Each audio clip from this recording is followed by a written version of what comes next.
Alors donc Jean-Pierre Fleury, président du groupe viande au COPA.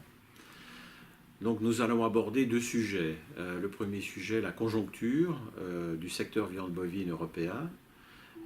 D'abord rappeler que ce secteur de la viande bovine est en grande souffrance aujourd'hui, lié à plusieurs facteurs, essentiellement la dérégulation du secteur laitier avec la fin des quotas, et qui entraîne un afflux important de vaches laitières sur le marché et qui déstabilise le secteur de la viande bovine.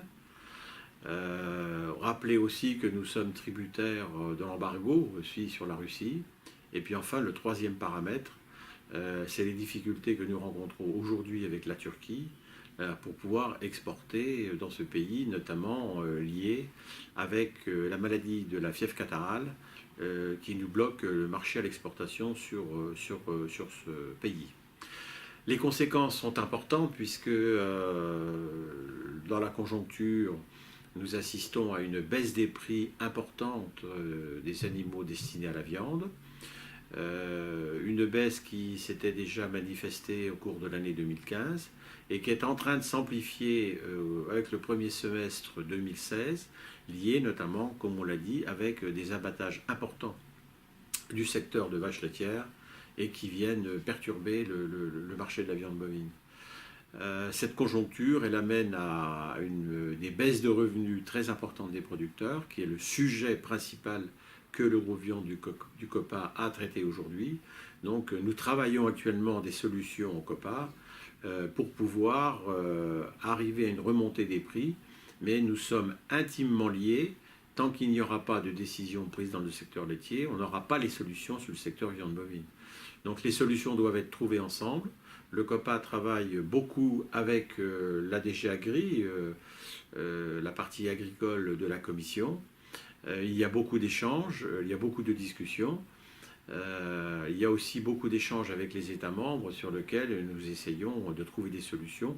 Mais le temps presse et il nous faut absolument qu'à la fois des propositions, des annonces soient faites par la Commission pour le prochain Conseil européen. En tout état de cause, ça ne pourra pas attendre l'automne prochain.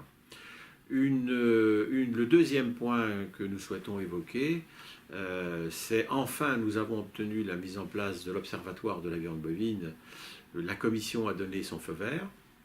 Cet Observatoire de la viande bovine aura deux objectifs. Le premier sera d'être ce qu'on appelle un lanceur d'alerte qui permettra, au vu de la réunion d'experts qui se réuniront régulièrement à Bruxelles, des grands pays États membres producteurs de viande, sous la présidence de la Commission, et sur lequel une analyse très très fine du marché, non pas en décalé comme on est actuellement, mais en temps réel, avec la Commission et les experts, nous permettra de détecter s'il y a un problème qui arrive sur le marché et de le traiter beaucoup plus rapidement.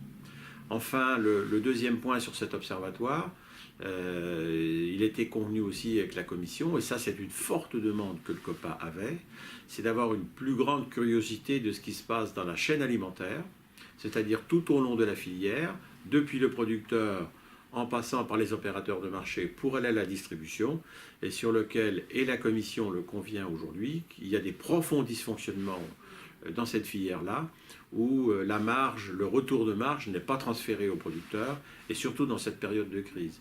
Donc l'objectif étant d'examiner beaucoup plus en profondeur ce qui se passe à chaque maillon de cette filière.